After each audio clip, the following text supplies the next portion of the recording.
This was the calm after the storm. Hutzpar's crew held their nerve despite gear and some crew members being left behind in Melbourne.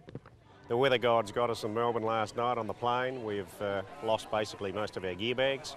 We've got people running around trying to borrow stuff, beg stuff. Some of the companies look like they might help us, but it just disrupts your whole preparation. Hutzpar was one of several crews caught short by the weather, and that same storm cell is expected to strike the fleet tonight.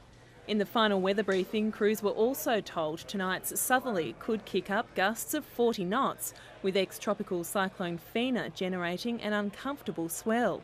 Some pretty big high energy swells coming in to make things fairly rolly over the course of the day and the next 2 or 3 days, because that cyclone's not moving anywhere.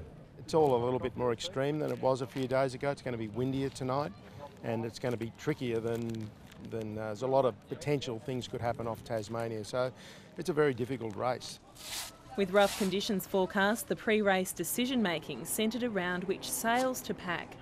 As crews leave the dock and farewell their families, they don't know exactly when they'll arrive in Hobart, but they do know that this will be a challenge. It's one of the most difficult sailing events in the world.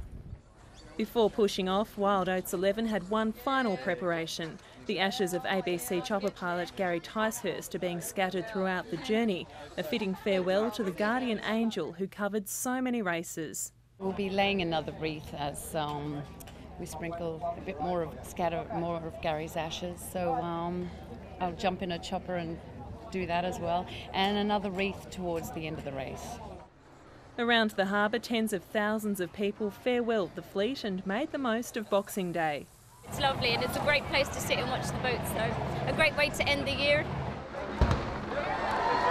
A momentary glitch for Wild Oats 11 at the race start had Investec Loyal briefly in front, and a few close calls before the fleet had left the harbour.